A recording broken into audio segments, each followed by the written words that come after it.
வணக்கம். சற்று முன் கிடைக்கப்பெற்ற மிக முக்கியமான செய்தி ஒன்று வெளியாகி உள்ளது. விழுப்புரம் மாவட்டத்தில் அமைச்சர் பொன்முடி அவர்களை சாணியால் விரட்டியடித்த சம்பவமும் அவரை அடிக்க பாய்ந்த சம்பவமும் தமிழக அரசியலில் பேசும் பொருளாக மாறியுள்ளது.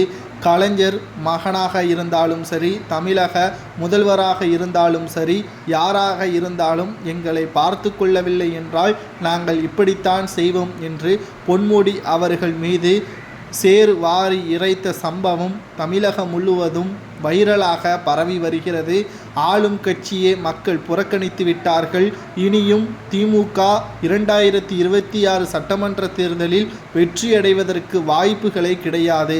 அதாவது கடந்த சில நாட்களாகவே தமிழகத்தில் பரவலாக மழை பெய்து வரக்கூடிய நிலையிலும் புயல் அடித்த காரணத்தினால் திருவண்ணாமலை மற்றும் விழுப்புரம் போன்ற பகுதிகளில் அதிக அளவு வீடுகளில் புகுந்த தண்ணீராலும் மக்கள் பெருமளவில் பாதிப்புக்கு உள்ளாகியுள்ளார்கள். இந்த நிலையில்தான் விழுப்புரம் மக்கள் சரியாக 2 நாட்களாக உணவுகள் எதுவும் இல்லாத நிலையில் கடும் பசியால் இருந்துள்ளார்கள்.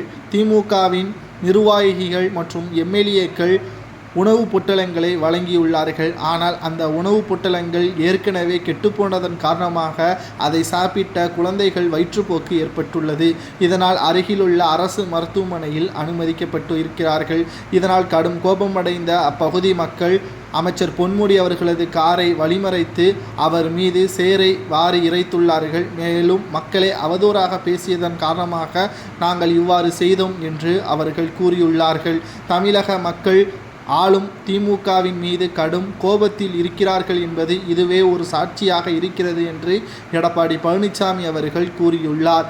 மேலும் முதல்வர் ஸ்டாலின் அவர்கள் செய்த அனைத்துமே மழைநீர் வடிகால் செய்யப்பட்ட அவரது தொகுதிக்கு உட்பட்ட பகுதிகளில் மட்டும் போட்டோ ஷூட்டுகளை நடத்தி மழை வெள்ளத்தால் பாதுகாப்பு இல்லாமல் அவதிக்கு உள்ளாகக்கூடிய இடங்களை எல்லாம் பார்க்காமல் போட்டோ ஷூட்டுகள் எந்த இடத்தில் எடுத்தால் வைரலாக போகுமோ அங்கு எடுத்துவிட்டு திமுக சிறப்பான ஆட்சி என்று கூறுவதை எந்த விதத்தில் நாங்கள் ஏற்றுக்கொள்ள முடியும் என்ற கேள்வியும் இங்கு முன்வைக்கப்பட்டு வருகிறது.